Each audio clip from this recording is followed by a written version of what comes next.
Ladies and gentlemen, a brand new shiny hunting method in Legends EA has been discovered, I believe by this Twitter user, so go give them some love. But with that being said, I want to give a disclaimer. This is probably not going to be the best hunt if you have a Switch 1 because it relies heavily on loading times. But if you're on a Switch 2, this is going to be right up your alley. Now, this hunt is mainly going to be for Pokemon that don't have a fast travel spot next to them, and also they don't have a bench next to them. If there's a Pokemon that you've been wanting to hunt that don't meet those two criteria, this hunt is going to be perfect. Now, to get started, you want to find your target.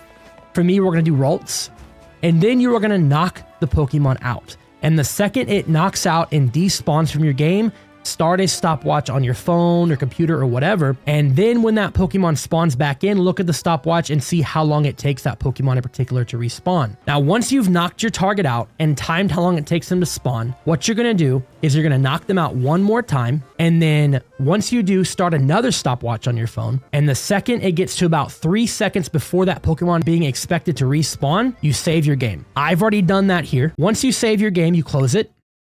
You then reopen it.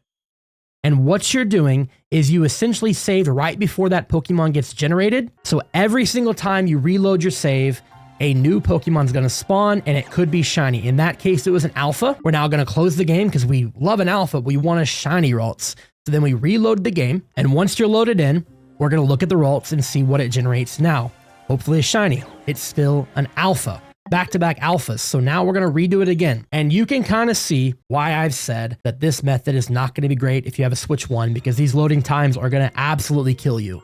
But if you have a Switch 2, it's going to be a breeze. Just do this over and over and over. And then now we have a regular Ralt. So there's proof that it is re-rolling and then we weren't just getting the same alpha Ralts over and over and over. But this is the new hunting method. It can be applied to any Pokemon in the game, regardless of where they are or if they're an alpha, what their level is. Anywhere in the game it can be applied. But again, there might be better methods for that Pokemon if there's a bench or fast travel method next to them. Again, another regular Ralts. Of course, we couldn't get a shiny live here. That is the new method. Make sure you guys follow and like the video. Anytime a new method gets dropped or discovered, I will be making a video on it, so you can rely on me to be your news